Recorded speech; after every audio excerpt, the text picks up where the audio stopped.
안녕하세요. 리테라이드입니다. 자, 오늘은 2024학년도 한양대학교 서울 캠퍼스 입시 결과에 대해서 살펴보도록 하겠습니다. 이 한양대학교 서울 캠퍼스 같은 경우 2024학년도 입시 결과가 이제 사실 이제 그 설명회를 통해서 이제 먼저 공개가 됐었죠. 공개가 됐었고, 그게 이제 뭐 지난 3월 달이었던 것 같은데, 그때 공개가 됐었고, 그리고 이제 그 학교, 입학처 홈페이지에 이제 자료가 업로드 된 거는 네, 4월 말에 이제 업로드가 됐습니다. 그래서, 이제 어떤 분이 전에 이제 성균관대 입학처 그 이제 동영상 올려놓은 거 이제 댓글을 다셨을 때 한양대가 이제 먼저 입결을 공개했다 이렇게 이제 얘기해 주신 분이 계셨었는데 네, 알고 있었습니다. 저도 이제 뭐 입시 결과 자료가 공개된 거는 알고는 있었는데 네, 이제 공식 자료로 이렇게 올라오기를 좀 기다렸던 거고 네, 그래서 이제 자료가 올라오자마자 일단 확인해가지고 지금부터 관련된 내용들 좀 업로드 하겠습니다.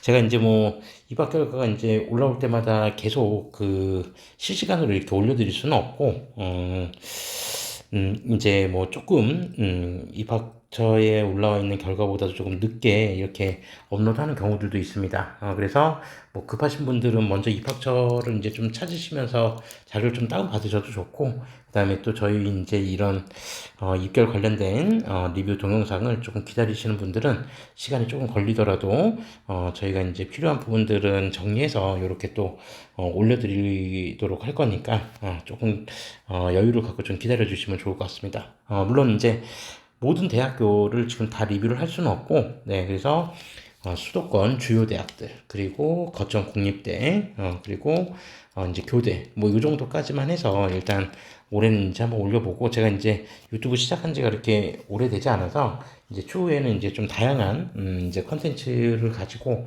이제 또, 유튜브로, 여러분들 이제 좀 만나볼 수 있는 그런 기회가, 계속 이어질 수 있으면 좋겠습니다. 자, 어쨌든 뭐 좀 서론이 길긴 했는데, 바로 이제 좀 시작을 하겠습니다.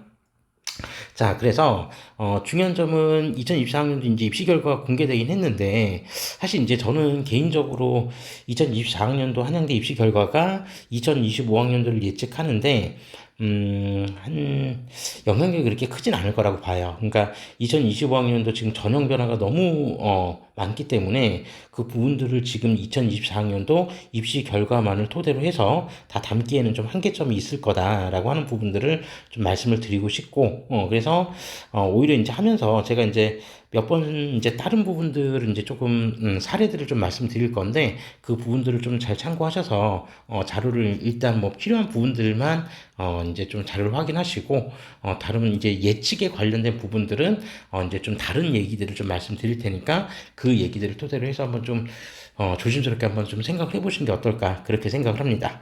자, 어쨌든 지금부터 한양대 입시 결과에 대해서 살펴볼 거고 먼저 수시 입시 결과부터 살펴보도록 하겠습니다.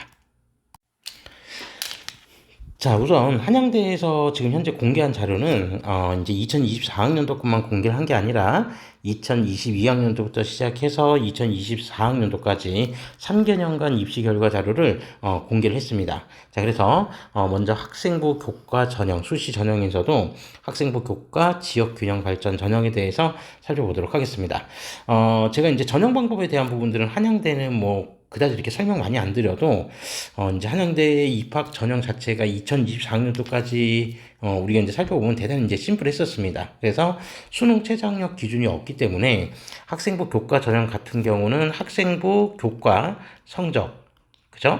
교과 성적 100% 일괄 전형으로 모집을 했었고 수능 최저학력 기준도 없었기 때문에 순수하게 내신 성적으로 선발을 했다. 이렇게 좀 보시면 될 것 같습니다. 다만 이제 제가 그 2025학년도 입학 전형 계획안에 대한 부분들은 이제 저희 유튜브 맨 첫 번째 동영상으로 한양대 거를 좀 올렸었는데 그 동영상을 좀 참고해 보시면 될 것 같고 기본적으로 좀 필요한 부분들만 2025학년도에 좀 변경되는 이 학생부 교과 전형과 관련해서 2025학년도 변경되는 내용만 간단하게 좀 말씀드리고 시작을 하면 일단 기본적으로 학생부 교과 전형 이름이 명칭이요. 지역 균형 발전 전형에서 이름이 바뀝니다. 그냥 심플하게 추천형으로. 네, 추천형으로 이름이 바뀌게 되고, 물론 이제 추천형이니까 뭐 지역 균형에서도 마찬가지였지만, 기본적으로 추천은 인원이 있습니다. 그래서 일단 3학년 재적 학생 수의 11%까지 일단 추천을 받을 수 있다라고 하는 거를 좀 기억해 주시면 될 것 같습니다. 자, 그리고 이제 가장 중요한 부분 중에 하나는 뭐냐면, 추천형으로 바뀌면서, 일단 뭐, 교과 성적을 반영하는 것까지는 뭐 큰 변화는 없는데, 교과 성적 반영도 좀 변화가 있죠. 그러니까, 기본적으로 이제 교과 성적 100% 이제 그 정량 평가에서 정성 평가 영역 10%를 이제 새롭게 이제 그 내용 안에다 이제 포함을 시켰거든요. 그래서 정성 평가 이제 10%가 이제 들어와서 이제 순수 교과 전형의 모습을 조금 이제 벗어났다. 뭐 그렇게 볼 수 있는데, 이제 한양대학교 뭐 설명회에서도 기본적으로 뭐 그 정성평가 영역 10%에 대한 부분은 일단 이제 올해 첫 해 시행이고 하니까 뭐 엄격하게 이제 학생부 종합 전형과 같은 잣대로 이렇게 평가하진 않는다고 하니까 그 부분은 이제 추후 확정 요강을 통해서 조금 더 자세하게 살펴보실 수 있고, 가장 중요한 거는 일단 수능 최저학력 기준이 설정이 됐다는 겁니다. 수능 최저. 자, 그래서 수능 최저가 지금 국수 영탐 중에서, 국수 영탐 중에서, 탐구는 한 과목 들어갑니다. 그래서 3합 7등급 이내를 충족해야 된다. 라고 하는 걸 좀 기억해 주시면 좋을 것 같습니다. 자, 그런데 이 수능 최저 학력 기준이 이제 기본적으로 교과 추천형도 있고, 그다음에 올해 학생부 종합전형도 지금 변화가 되게 많거든요. 그래서 학생부 종합전형 안에도 추천형이 있습니다. 이것도 역시 마찬가지로 학교장 추천 인원수는 3학년 재적 인원수의 11%로 동일해요. 그래서 이 추천형이라고 되어 있는 전형은 교과든 학종이든 가리지 않고 일단 수능 최저학력 기준이 3합 7등급 이내로 동일한 기준을 적용합니다. 다만 의예과 같은 경우에는 학생부 교과에서는 모집을 하지 않고 학생부 종합 추천형에서 일부를 모집을 하는데, 여기 의예과 같은 경우에만 수능 최저가 3합 4등급 이내다 라고 하는 부분들이 이제 새롭게 변화된 부분입니다. 전년도까지만 하더라도 뭐 학생부 종합 전형으로만 의예과는 선발을 했었고 수능 최저학력 기준도 적용하지 않았는데, 네, 이제 학생부 종합 전형 추천형에 이제 새롭게 모집을 하면서 기존과 다르게 어쨌든 의예과에서 수능 최저학력 기준을 적용한다는 것도 일단 좀 참고 삼아서 살펴보셔야 될 내용입니다. 자, 그러니까 이제 제가 변화가 많다라고 말씀드렸던 어떤 측면 중에 하나가 뭐냐면, 결론적으로 이런 추천형 학생부 종합 전형 자체 안에 추천형이라는 게 존재하지 않았는데 추천형이 이제 새롭게 신설됐다는 점. 그죠? 그 다음에 교과 같은 경우에도 뭐 어쨌든 명칭이 바뀐 거야 그럴 수 있겠지만 수능 최저학력 기준이 없었는데 이제 수능 최저학력 기준이 적용된다는 점. 이런 점들 때문에 사실 우리가 지금부터 살펴볼 한양대 2024학년도 입시 결과 자료만 놓고 단순히 판단하기에는, 네, 2055년도를 진단해 보기에는 사실 조금 역부족인 측면이 있다는 겁니다. 자, 그래서 그 부분들은 이제 어떻게 해소할지 우리가 그 부분들에 대해서 좀 말씀을 드릴 건데, 자, 그러면 우선 뭐 이제 그 결과적으로 나온 결과는 일단 한번 좀 살펴보고 가도록 하겠습니다. 그래서 학생부 교과자 지역 균형 발전 전형 통계 자료입니다. 그 첫 번째로 경쟁률에 관련된 부분들이 나와 있는데, 이 경쟁률 관련된 부분들은 지금 보면은 대체로 뭐 건축학부부터 시작해서 이렇게 쭉 학과들이 좀 나와 있습니다. 학생부 교과 전형 경쟁률 치고 뭐 이 경쟁률이 높은 경쟁률이라고 보지는 않습니다. 왜 그러냐면 뭐 전년도까지만 하더라도 앞서 이제 말씀드린 것처럼 기본적으로 수능 최저학력 기준이 적용되지는 않았었기 때문에 어차피 상위권 내신이라고 하는 친구들의 숫자가 많을 수도 없고, 그러니까 그게 이제 좀 좋은 성적대가 제한이 있다 보니 아무래도 경쟁률이 조금 낮아지는 그런 특징이 있었습니다. 그래서 대략적으로 이제 평균 등급이라고 하는 것 그 등급이 이제 합격선이 이제 가능한 등급이 수능 최저 없이 뭐 시작을 하다 보니 뭐 어떤 학과들 같은 경우 뭐 1.1, 1.2 이내인 학과들도 있었고 뭐 그다음에 1.4 이내인 학과들도 있고 그러니까 평균선이라는 게 어느 정도 정해져 있어요. 그러니까 그 내신을 넘어서는 경우에는 뭐 1.4를 초과한 내신이다. 그러면은 이제 불합격할 확률이 높으니까 그렇게 섣불리 지원하지 못했다는 겁니다. 그래서 제가 이제 그 2024학년도 거를 지금 살펴보되 제가 이제 전에 그 입학 전형 동영상에서도 말씀드렸지만 직접적으로 좀 비교해서 살펴보기에 되게 좋은 학교가 바로 어떤 대학이냐면 성균관대 정도라고 성균관대하고 그다음에 중앙대 정도를 놓고 한번 비교해 보면서 결과를 좀 참고해 보시는 것도 좋을 것 같아요.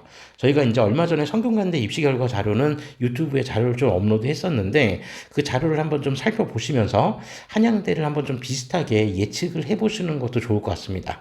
제가 볼 때 최소한 한양대 학생부 교과전형 지원하는 수험생들이 그 수시 6장 카드 중에 성균관대하고 중앙대를 동시에 지원할 가능성은 대단히 높기 때문에 어쨌든 이 두 개 대학의 자료를 한번 상호간에 비교해 보시면서 지원 전략을 좀 수립해 보시는 게 어떨까 그런 생각을 해봅니다. 그래서 실제로 전년도까지 어쨌든 수능 최저 학력 기준이 없다 보니까 경쟁률 자체가 지금 거의 대부분 다 뭐 여기 에너지공학과를 제외하면 나머지는 거의 대부분 다 지금 한 자릿수가 지금 나왔잖아요. 미디어 커뮤니케이션 뭐 두 자릿수지만 네, 거의 대부분 다 지금 한 자릿수가 나와 있는데 비슷한 수능 최저를 깔고 있었던 예를 들어서 성균관대학교 같은 경우에는 여기보다 경쟁률이 그러니까 최소한 10대 1을 넘는 그러한 학과들도 분명히 많이 존재했었다는 겁니다. 그래서 평균 경쟁률 자체는 성균관대가 한양대보다 더 높았는데 아마도 그러니까 그 경쟁률도 좀 비슷한 선상에서 찾아본다라고 하면은 당장 2025학년도 한양대 학생부 교과 전형 경쟁률은 전년도보다 조금 상승할 가능성이 좀 있다라고 하는 거를 좀 염두에 두시고 지원 전략을 수립하셔야 됩니다. 자, 그리고 하나 더. 그리고 올해 이제 그 입학 설명회에서 한양대 입학 설명회에서 한양대가 이제 설명했던, 그러니까 뭐 포커스를 맞추면서 설명을 했었던 그냥 대표적인 내용 중에 하나가 뭐냐면 한양 인터 칼리지 학부라고 해서 조금 생소하시죠? 신설학부입니다. 신설학부인데 우리가 흔히 얘기하는 요번에 올해 이제 초에 정부가 이제 그 교육부가 각 대학에 이제 뭐 약간 강요 아닌 강요? 네. 그렇게 해서 뭐 설치를 좀 하라고 이제 압박을 넣었던 그 전공이 바로 뭐냐면 무전공입니다. 그죠? 예, 우리가 이제 흔히 얘기하는 자유전공인데 바로 그 한양 인터칼리지 학부가 올해 이제 신설이 됩니다. 그래서 여기 계획 안에는 사실은 안 나와 있었고 이제 요건 최종 확정 요강이 아마 나오게 될 텐데 그 한양 인터칼리지 학부가 이제 신설이 되면서 이제 모집 인원을 이제 다른 모집 인원들을 그 다른 전형이나 다른 모집 단위의 인원들을 조금씩 줄여가지고 인터칼리지 학부 모집 정원에 넣은 것 같더라고요. 그래서 결론적으로 학생부 교과 전형 같은 경우에는 전년도보다도 모집 인원이 더 줄어들 수도 있다. 그건 이제 뭐 최종 인원이 나와봐야지 알겠지만 어쨌든 한양 인터칼리지 학부라고 하는 무전공 이제 학과가 이제 설치가 되면서 이제 모집 인원들이 조금씩은 줄어들 수 있다라고 하는 거를 좀 참고하실 필요가 있습니다. 그런 점에서 보면 어쨌든 뭐 여러 가지 이유로 한양대 교과 전형 같은 경우에 경쟁률은 올라갈 수 있다. 학생부 교과 전형 경쟁률은 올라갈 수 있다라는 걸 좀 참고하시면 될 것 같고요. 뭐 한양 인터칼리지 학부 같은 경우 지금 당장 2025학년도는 우리가 알 수가 없는데 지금 최근에 공개된 2026학년도 그 시행 계획안을 보면 한양 인터칼리지 학부 모집 인원이 총 몇 명 정도로 지금 모집 인원이 돼 있었냐면, 뭐 생각보다 많더라고요. 그래서 총 모집 인원은 250명 정도가 지금, 네, 2026학년도, 그러니까 올해 말고 내년에 이제 고3에 올라오는 친구들 같은 경우에, 네, 그 250명을 지금 모집을 한다. 그렇게 이제 모집 공고가 나와 있더라고요. 그래서 뭐 이게 뭐 나중에는 수정이 될 수도 있겠지만 어쨌든 계획 안에는 그렇습니다.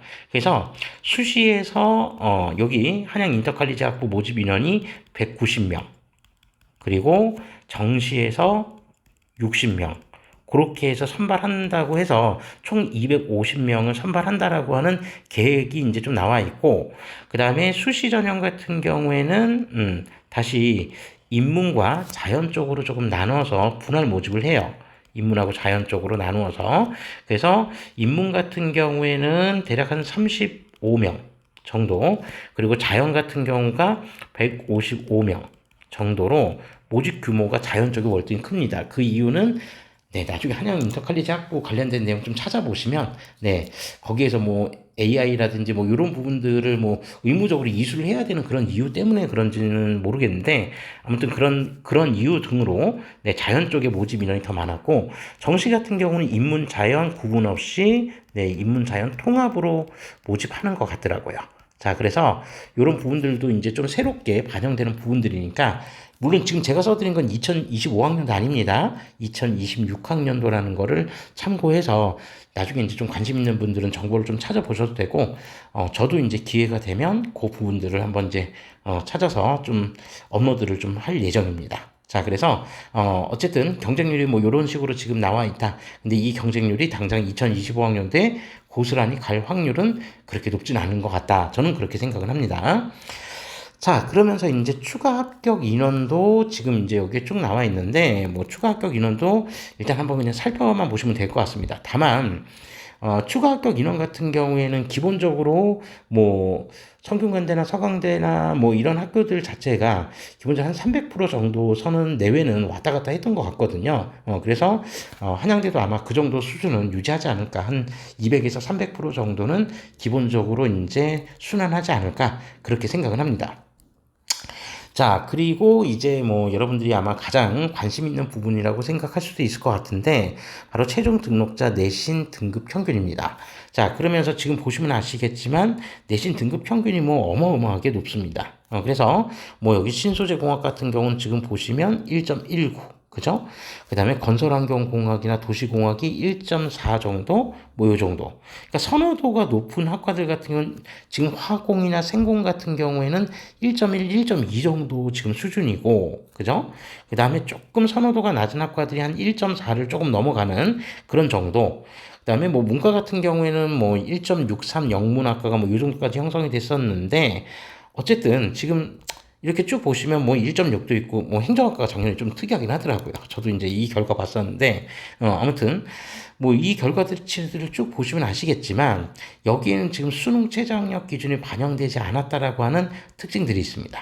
그래서 제가 이제 그 다른 학교 이제 동영상들을 이제 그 이렇게 업로드를 할 때는 보통 이제 그 이전 연도하고 좀 그 결과치들을 비교를 해보면서 대략 이제 어떻게 될지 그런 예측들도 좀 해보는데, 사실 이제 한양대 같은 경우에는 그 부분들을 굳이 자세하게 지금 이렇게 언급을 할 필요가 별로 없을 것 같습니다. 왜 그러냐면 앞서 말씀드린 대로 수능 최저학력 기준이 올해 이제 신설이 된 관계로 이 내신 평균이 고스란히 유지가 될 확률은 제가 볼 때는 뭐 운 좋게 동일한 내신이 나올 수도 있습니다. 그런데 여기보다는 이제 기존 그 지금 현재 형성되어 있는 내신 평균 등급보다는 어쨌든 입결은 좀 떨어질 가능성이 크다. 그렇게 좀 기억해 주시면 되겠습니다. 자, 그러면 최근에 그 우리 그 성균관대 제가 이제 비교 자료로 조금 살펴보시라고 말씀을 드렸는데, 그 성균관대가 지금 대략 한 어느 정도 수준이냐라고 하는 부분을 이제 놓고 한번 생각을 해보면, 성균관대도 이제 모집 단위 별로 차이는 당연히 있을 수밖에 없습니다. 그죠? 그래서 뭐 선호도가 대단히 높은 학과들, 그러니까 뭐 인문 쪽에서 뭐 경영이나 이런 학과들 같은 경우는 뭐 점수가 좀 더 높을 수도 있고, 그다음에 뭐 인문대학 같은 경우는 조금 낮을 수도 있고, 그다음에 자연계열 같은 경우에도 뭐 이제 수학과나 물리학과 같은 이렇게 자연과학대학 쪽은 조금 낮기도 하고, 그죠?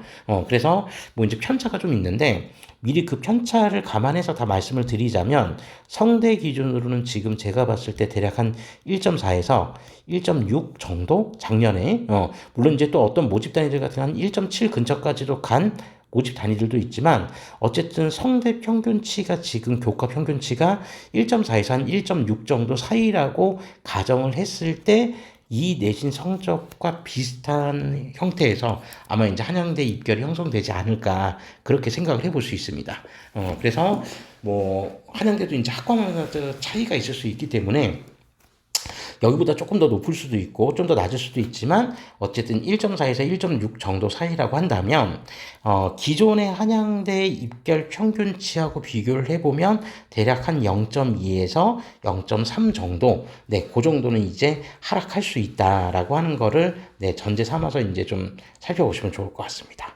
그래서 이 지금 2024학년도 학생부 교과 전형 입결 데이터는 제가 볼 때 2025학년도를 예측하는 데는 그렇게 유의미한 데이터는 아닐 거다라고 판단을 하고 이 부분은 좀 바로 넘어가도록 하겠습니다.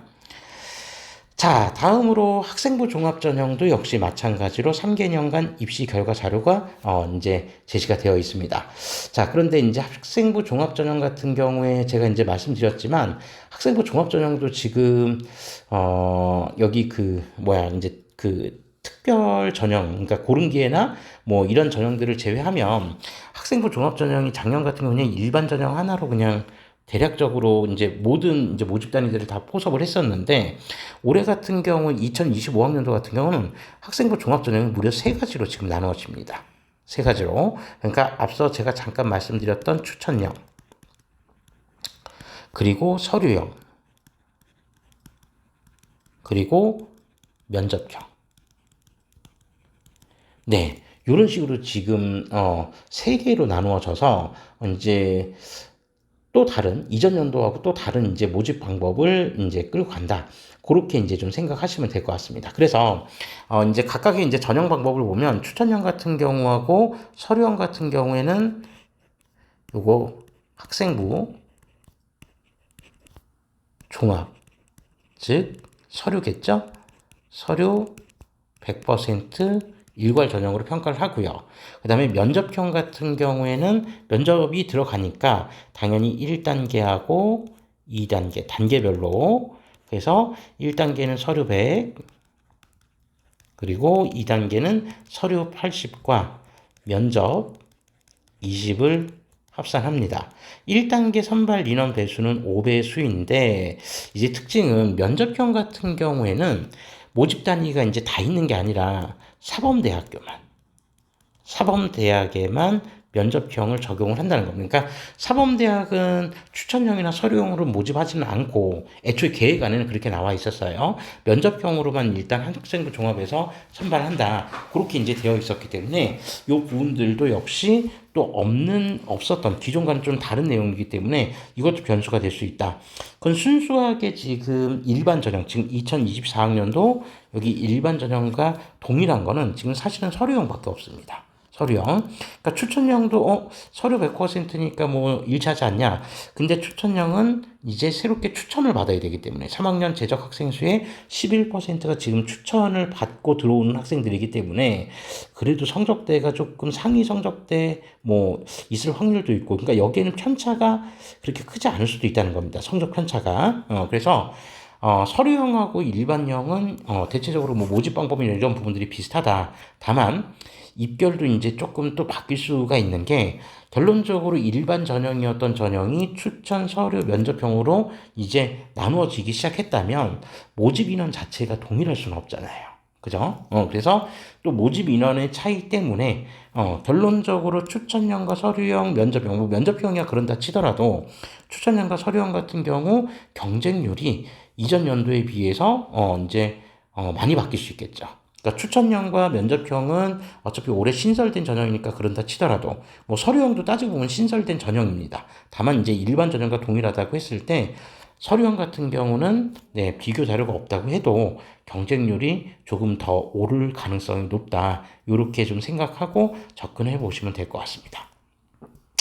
자, 그래서 지금 이제 어쨌든 그 일반 전형에서 이제 세 가지 전형으로 나눠지면서 경쟁률에 이제 조금 관심을 갖고 살펴보실 필요가 있다라고 하는 겁니다. 그래서 지금 이 일반 전형하고 동일한 전형은 아니지만 뭐 크게 평가나 전형 방법에서 차이가 없는 게 결론적으로 서류형과 동일하니까 그 부분들을 가지고 우리가 한번 좀 살펴보면 지금 경쟁률이 대체적으로 두 자릿수 이상을 지금 다 보여주고 있습니다.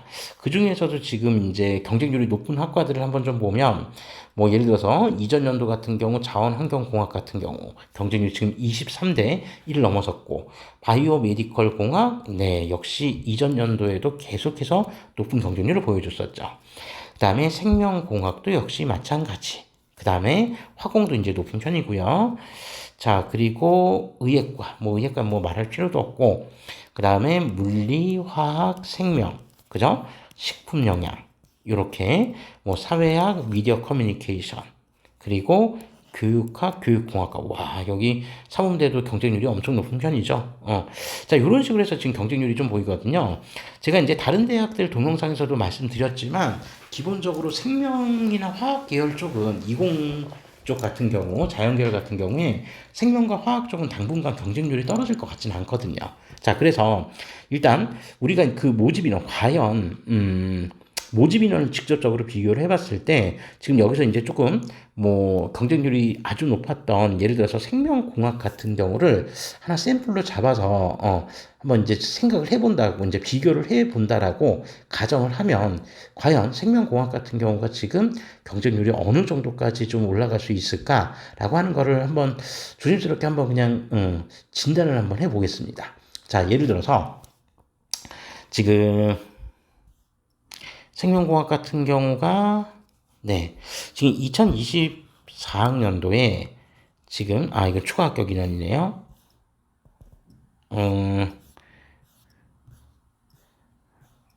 지금 여기에는 모집 인원이 안 나왔었네요. 잠시만요. 네, 제가 이제 모집 인원을 다 외울 수는 없어서 지금 한번 비교해 보고 있는데, 생명공학 같은 경우가 지금 2024학년도 학생부 종합전형 일반 전형으로는 몇 명을 모집을 했었냐면 6명을 모집을 했어요. 근데 지금 원래 이제 예상 계획안에는 이제 2025학년도에 몇 명을 모집하기로 되어 있었냐면 서류형으로만 9명 모집하기로 되어 있었네요. 그러니까 여기는 오히려 조금 더 늘어난 케이스였고, 다른 케이스를 한번 좀 비교해 볼게요. 그러니까 다른 케이스를 한번 좀 비교를 해보면 지금 예를 들어서 화학공학 같은 경우, 그러니까 화학공학 같은 경우는 전년도에 한 14명을 모집하기로 했었고, 여기 2025학년도 같은 경우에는 그렇죠. 11명을 모집하기로 되어 있습니다.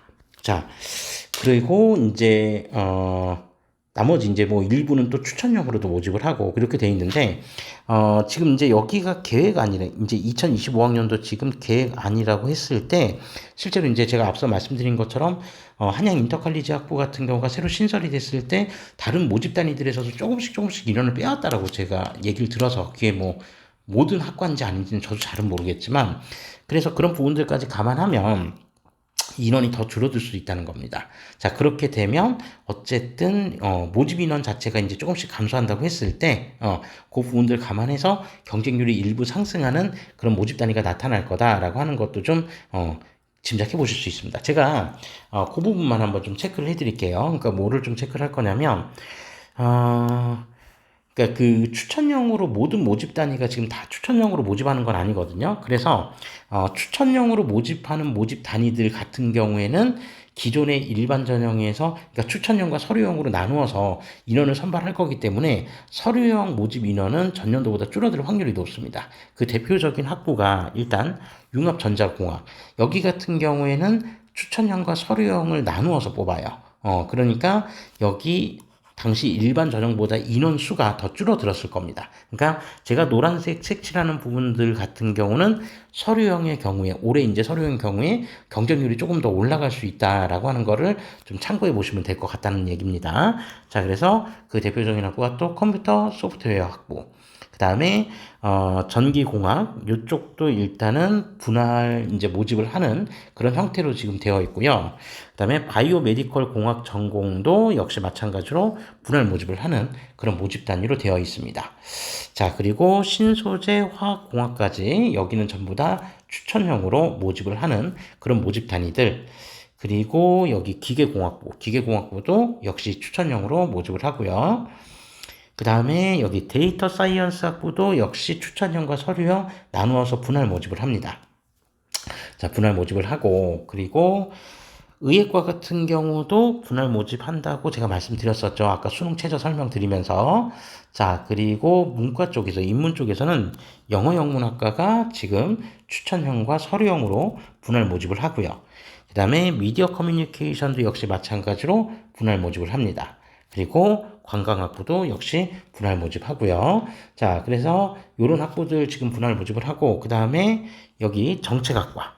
정책학과도 분할 모집합니다. 정책학과, 그 다음에 여기 경제금융학부, 그리고 경영학부, 그 다음에 파이낸스 경영학과.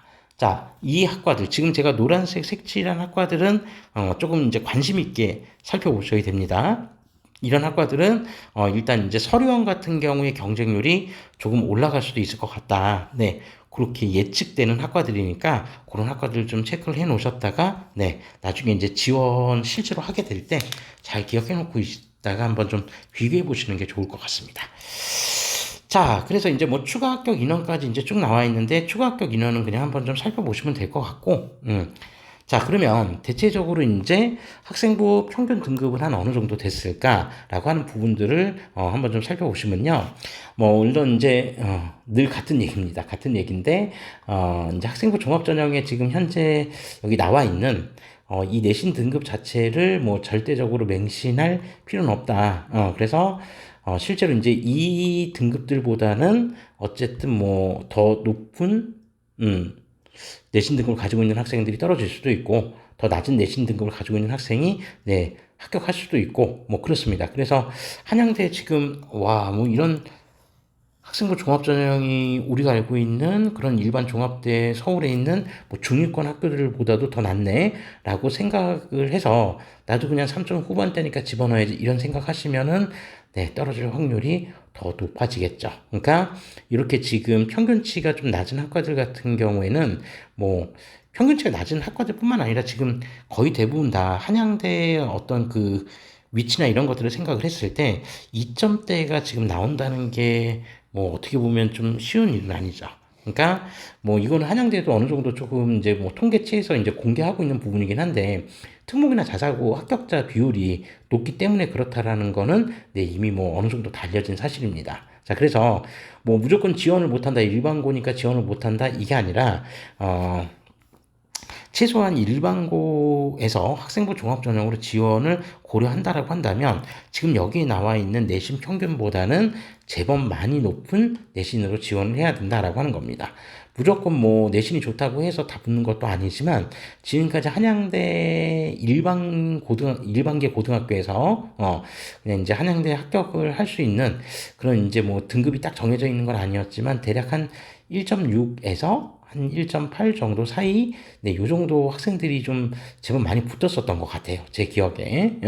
그래서 뭐 절대적이진 않으니까 이런 부분들은 어쨌든 참고 자료로만 활용을 하셔라 라고 하는 거. 그래서 여기 같은 경우에는 어쨌든 지금, 서류만으로 평가를 받은 부분들이 있기 때문에, 네, 이 자료들 지금 그냥 밍숭맹숭하게 봐서 와, 나 그냥 지원할 수 있다라는 그냥 자신감만 얻어서 끝내시면 안 된다라고 하는 거 그만큼 생기부 관리가 잘 돼 있어야 된다는 거를 좀 말씀드리고 싶습니다. 자, 그리고 이어서 이제 논술 전형인데요. 논술 전형 같은 경우에는 뭐 별도로 살펴보진 않고 그냥 넘어가도록 하겠습니다. 뭐 경쟁률이 워낙 높다는 거는 뭐 다들 아실 거고, 뭐 수능 최저도 없어서, 대체적으로 논술 자체에 대한 부분은 뭐 크게, 제가 여기서 뭐 언급을 하고 말고 할 거는 없을 것 같습니다. 다만, 이제 논술 자체가 중요한 학교이기 때문에 어차피 논술 100점 만점 중에 몇 점 이상대가 합격자들 점수대인지 뭐 제가 논술 시험 자체를 들여다보지는 않아서 정확히는 모르겠지만 대략적인 평균 점수 정도는 확인을 해 보시고 가시는 게 좋을 것 같다라고 하는 겁니다. 자, 그래서 요 부분들 뭐 이제 뭐 대체적으로 80점, 90점을 넘는 이제 모집 단위들도 많이 보이네요. 그죠? 그래서 어느 정도 수준으로 이제 내가 나와야지 합격할 수 있는지 그런 부분들 좀 스스로 진단해 보고 싶다면 네, 모의 기출이나 아니면 그냥 모의고사 문제나 기출 문제들을 좀 다운받아서 직접 풀어보시고 한번 이제 그 학교에서 공개한 정답들도 있으니까 그 정답 기준치에 맞춰서 채점을 해 본 다음에 지원 여부를 판단해 보시면 좋을 것 같습니다. 자, 제가 이제 뭐 데이터를 이제 막 깊이 있게 들여다보지 못하는 좀 한계점이 있어서, 네, 여기서 이제 바로 정시 전형까지, 그냥 이어서 쭉 나가도록 하겠습니다. 자, 정시 결과고요. 자, 지금 이제 정시 결과 같은 경우에는, 정시는 이제 조금 설명을 좀 드리고 가야 될 거를 몇 가지만 좀 말씀드리고 가겠습니다. 그러니까, 정시 전형에도 일단 변화가 좀 생겼거든요. 그래서 변화가 생겨서 변화 포인트만 간단하게 조금 짚고 넘어가도록 할 건데, 자, 우선 이제 기본적으로, 작년에 2024학년도를 기준으로 해서 그럼 과연 수능 반영 방법은 어떻게 됐을까라고 하는 거를 좀 간단하게만 말씀드리고 갈게요. 자, 그러면 자, 예를 들어서 국수, 영, 탐, 자, 인문, 자연, 상경계열. 그랬을 때 인문 같은 경우에는 국어 30, 수학 30, 수학도 3, 아이고, 한꺼번에 다 지워졌네. 네, 다시요. 네, 수학도 30입니다. 30, 그리고 영어가 10, 그리고 탐구 30. 그렇게 해서 이제 그 환산이 됐었고요. 자연계열 같은 경우에는 국어 20, 수학 35, 영어 10, 탐구 35. 네, 이렇게 이제 비율이 됐었습니다. 물론 이제 탐구는 과탐이고요. 그다음에 상경계열 같은 경우에는 국어 30, 수학이 무려 40입니다. 그리고 영어 10, 탐구 20. 네, 그렇게 이제 반영이 됐었어요. 반영이 됐었는데, 자, 근데 2025학년도에는 이제 중요한 게, 우선 자연계열 같은 경우, 뭐, 대충 예측하시겠지만, 자연계열의 지금까지, 필수 응시 과목으로, 자연계열 같은 경우에, 수능 필수 응시 과목이, 자, 수학 같은 경우 당연히 기하나 미적이 있었을 거고요. 그죠? 그 다음에 탐구는 과탐을 선택을 했었어야 되는데, 요 부분들이 일단 폐지가 됐습니다. 폐지. 자, 그래서 지정 과목은 이제 수학도 이제 좀 자유롭게 선택할 수 있고, 그 다음에 탐구도 사탐이든 과탐이든 자유롭게 선택해도 된다라고 하는 거. 그걸 좀 기억해 주시면 될 것 같습니다. 자, 그래서 일단 우리가 좀 지교 삼아서 이제 좀 파악하셔야 될 게, 그러면 어쨌든 지정 과목이 폐지가 되면서 반영 비중들도 좀 바뀔 수가 있거든요. 그래서 인문부터 반영 비중 바뀌는 거를 좀 간단하게만 써드리면, 국어 같은 경우에는 35, 수학은 30, 동일하고요. 그 다음에 영어는 10으로 동일하고요. 탐구 같은 경우가 25. 그래서 국어 반영 비중이 조금 더 높아졌다. 그렇게 보시면 됩니다. 영어는 다 동일합니다. 다 동일하고요. 그 다음에 자연계열 같은 경우에는 이제 국어가 25, 그리고 수학이 40, 그리고 탐구가 25. 이렇게 이제 바뀌어 있다. 이렇게 좀 기억해 주시고, 상경계열 같은 경우에는 국어 35, 수학 35, 그 다음에 영어 동일하고 탐구도 20으로 동일하다. 이렇게 이제 변경이 되었다는 거를 좀 참고해 주시면 될 것 같습니다. 그래서, 이제 정시에도 어쨌든 좀 변화는 좀 생겼고, 그러니까 이제 우리가 2024학년도 이제 자료를 살펴보면서, 뭐 예를 들어서 이제 자연계열 같은 경우에는, 수학의 중요성이 이제 더 커졌구나라고 하는 거. 그죠? 이런 부분은 좀 파악하시면 될 것 같고, 인문 같은 경우는 국어 변형 비중이 더 커졌으니까 또 그런 부분들을 참고해서 지원 전략을 좀 세워보시는 것도 필요할 것 같다. 이렇게 말씀드릴 수 있습니다.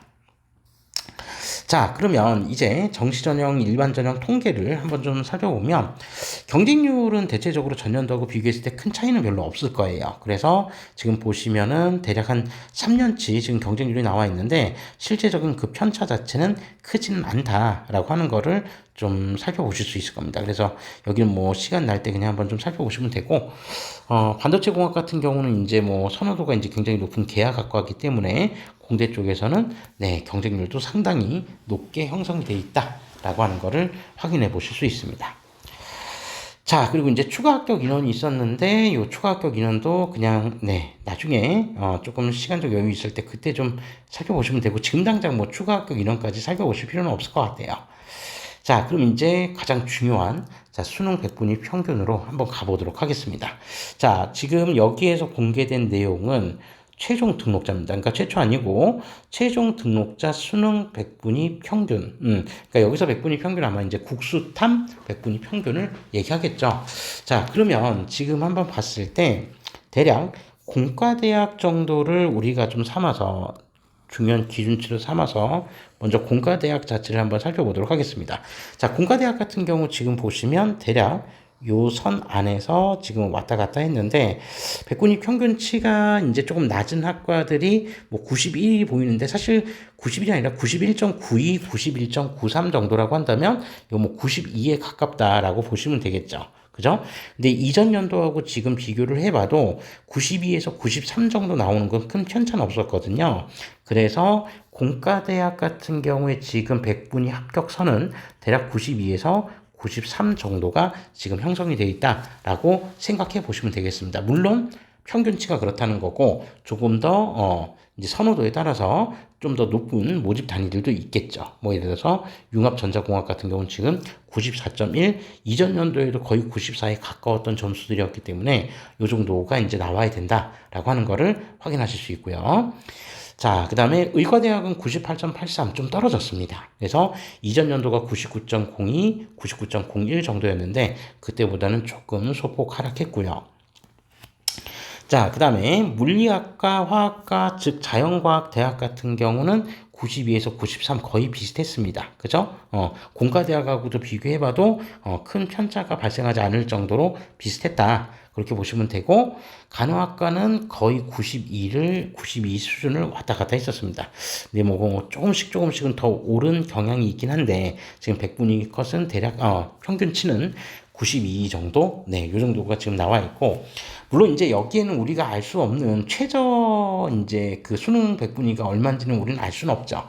근데 제가 이제 그 학생들한테 이제 공부를 이제 할 때 이제 어떤 하나의 동기부여로 최저를 바라보고 공부를 하면 공부할 수 없다. 그래서 조금 기준이 높다고 판단이 되더라도 항상 평균치를 좀 바라보고 공부를 해야 된다라고 이렇게 항상 얘기를 하는데 이 동영상을 보시는 분들도 네. 평균치를 좀 바라보고 공부를 좀 하시는 게 좋을 것 같다. 이렇게 말씀드릴 수 있습니다. 그래야 취업이든 뭐든 간에 이제 나중에 조금 여유 있게 합격할 수 있으니까요. 자, 그 다음에 인문과학대학. 자, 인문과학대학 같은 경우도 지금 선을 그어보면 대략 요 정도 수준인데, 네, 지금 평균 나와 있는 등급은 92 내외 선에서 지금 입결이 거의 형성이 됐습니다. 이전 연도에 뭐 91대가 나온다고 해도 거의 91점 후반대였기 때문에, 네, 92 내외 수준이 바로 지금 이제 인문과학대학 수준 그 이제 평균 입결 정도라고 생각하시면 될 것 같고요. 그 다음에 사회과학도 네, 크게 편차가 있진 않았습니다. 네, 사회과학도 좀 비슷했고, 그 다음에 정책학과는 이제 선호도가 좀 높은 학과였기 때문에 네, 조금 더 점수가 높게 형성이 됐죠. 그래서 94 정도까지 근처까지 지금 평균치가 와 있다라고 하는 거를 확인하실 수 있고요. 그 다음에 사범대학 같은 경우에도 지금 대략 한 92에서 93 정도 사이, 네, 크게 편차가 많이 벌어진 것 같지는 않기 때문에 그 정도 수준. 그리고 생활과학대학 같은 경우에는 조금 낮습니다. 조금. 그래서 91에서 92 사이, 네, 그 정도 사이면은 얼추 이제 합격선이 형성이 됐던 것 같고. 자, 그 다음에 뭐 예술체학, 연극영화나 그 다음에 국제학부도 지금 나와 있고요. 그 다음에 경제금융학부하고 그 다음에 경영학부 같은 경우에는 네, 지금 91.83, 91.74인데 여기가 이제 다른 모집단위하고 좀 달랐던 이유가 대체적으로 어쨌든 뭐 인문 쪽 학생들이 많이 지원을 했을 텐데 수학 반영 비중이 네,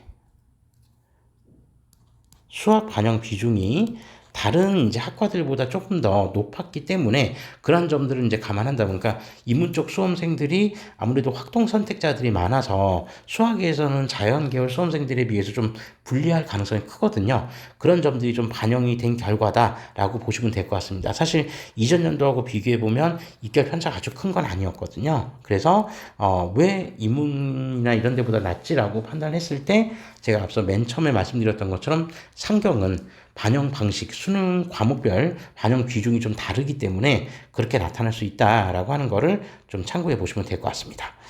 자, 그리고 나군 모집 단위에서의 공대는 훨씬 높은 점수대를 형성했었습니다. 나군 모집 단위는 요건 이제 가군과 나군에 이제 지원할 수 있는 대학들의 바운더리가 좀 다르기 때문에 그런 부분들이 좀 전략적으로 고려가 되었기 때문에 나타난 결과인데 뭐 그건 이제 나중에 기회가 되면 정시 이제 모집 시기별 대학들을 한번 좀 볼 기회가 있으면 그때 보면서 좀 말씀을 드릴게요. 그래서 어쨌든 지금 나군에서 지원을 할 때는 보통 평균자가 한 94, 95 정도는 나와야 된다. 이렇게 좀 보시면 될 것 같고, 그 다음에 자연과학대학도 이제 조금 더 점수가 높아진 것 같습니다. 자, 그 다음에 나머지 인문 쪽 같은 경우에도 대체적으로 가군 모집 단위들보다는 점수대가 100분위 평균 점수가 1점에서 한 2점 정도 더 높다. 이렇게 보시면 될 것 같습니다. 일단 이제 뭐 올해 그 모집 그 이제 전형 방법이 조금 바뀌긴 해도 제가 볼 때 이제 그 백분위 평균치가 그렇게 많이 바뀔 것 같지는 않거든요. 그러니까 오히려 이제 그 전형 방법에 대한 변경도 변경이지만 조금 더 이제 다른 변수 중에 하나는 그 이제 새로 이제 신설되는 한양 인터칼리지 학부가 신설이 되면서 몇 명을 모집을 할지 그러면 그 모집 단위의 인원을 다른 모집 단위에서 빼온다고 했을 때 어느 정도 규모를 빼왔는지에 따라서 네, 모집 인원에 따른 경쟁률에 대한 차이 이런 부분들이 또 다른 변수가 될 수 있다라는 거를 염두에 두시고 최종 이제 확정 요강이 나오면 그 요강을 이제 확인을 통해서 이제 내용들을 좀 비교해 보시는 게 좋지 않을까 싶습니다. 어쨌든 뭐 기본적으로 수능 백분위는 대략 뭐 가군 나군이 조금 다르긴 했는데 대략 한 92에서 한 95 정도 사이면 가군 나군을 이렇게 지원할 수 있는 그런 정도의 성적은 나올 수 있다. 평균치는 네, 그렇게 생각하고 지원 전략을 수립해 보시면 좋을 것 같습니다. 자, 이상으로 2024학년도 한양대학교 입시 결과에 대한 리뷰를 전반적으로 마무리하도록 하겠습니다. 다른 어느 해보다 한양대는 정말 2025학년도가 변화되는 내용들이 전형에 있어서 변화된 내용이 많기 때문에 반드시 잘 좀 체크하고 살펴보셔야 될 부분이 많다라는 걸 말씀드리고요. 사실 한양대뿐만이 아니라 지금 뭐 작년에도 솔직히 이제 수능이 매우 어려워서 정말 예측하지 못하는 수능 때문에 우리 이제 고3 학생들 이제 피해 아닌 피해를 좀 많이 본 학생들도 좀 제가 주변에서 많이 봤었어요. 많이 봤었는데 뭐 올해도 솔직히 얘기하면은 이게 뭐 안정돼 있는 것 같지는 않습니다. 이게 뭐 모집 인원이 지금 제대로 확정되지도 않고 의대 지금 정원도 뭐 애초에 이제 2,000명에서 조금씩 이제 바뀌는 것 같고 네, 지금 뭐 5월달이 지나기 전까지는 5월달이 지나야 이제 진짜 뭐 이것저것 뭐 다 파악할 수 있을 것 같아요. 그래서 뭐 그나마 이제 좀 다행스러운 거는 전형 방법에 대한 부분은 크게 변하지는 않을 거기 때문에 그건 문제가 아닌데 지금 모집 인원이 뭐 한양대만이 아니라 지금 뭐 아직 확정되지 않은 대학들이 너무 많아서 정말 입시를 좀 예측하기가 굉장히 어려운 한 해가 되지 않을까 그런 생각을 해봅니다. 자, 부디 어떤 이런 전형이든 뭐 이런 변화에 너무 신경 쓰지 마시고 그 변화는 변화대로 이제 또 익숙해지면 되니까 적응하면 되니까 뭐 그 부분은 이제 추후에 고민하시면 되고 여러분들 이 동영상을 보시는 여러분들이 고민하셔야 될 부분은 전형 변화도 전형 변화지만 가장 중요한 거는 기본 실력을 쌓는 게 가장 중요하다. 요 부분을 좀 잘 생각하셔서 남은 기간 내신도 잘 챙기시고 그다음에 모의고사 성적 관리도 잘 하셔서 올 이제 하반기에 한양대 지원하는 우리 수험생들에게 정말 좋은 결과들이 있기를 기원하도록 하겠습니다. 자, 이상으로 2024학년도 한양대 입시 결과 리뷰를 마치겠습니다. 감사합니다.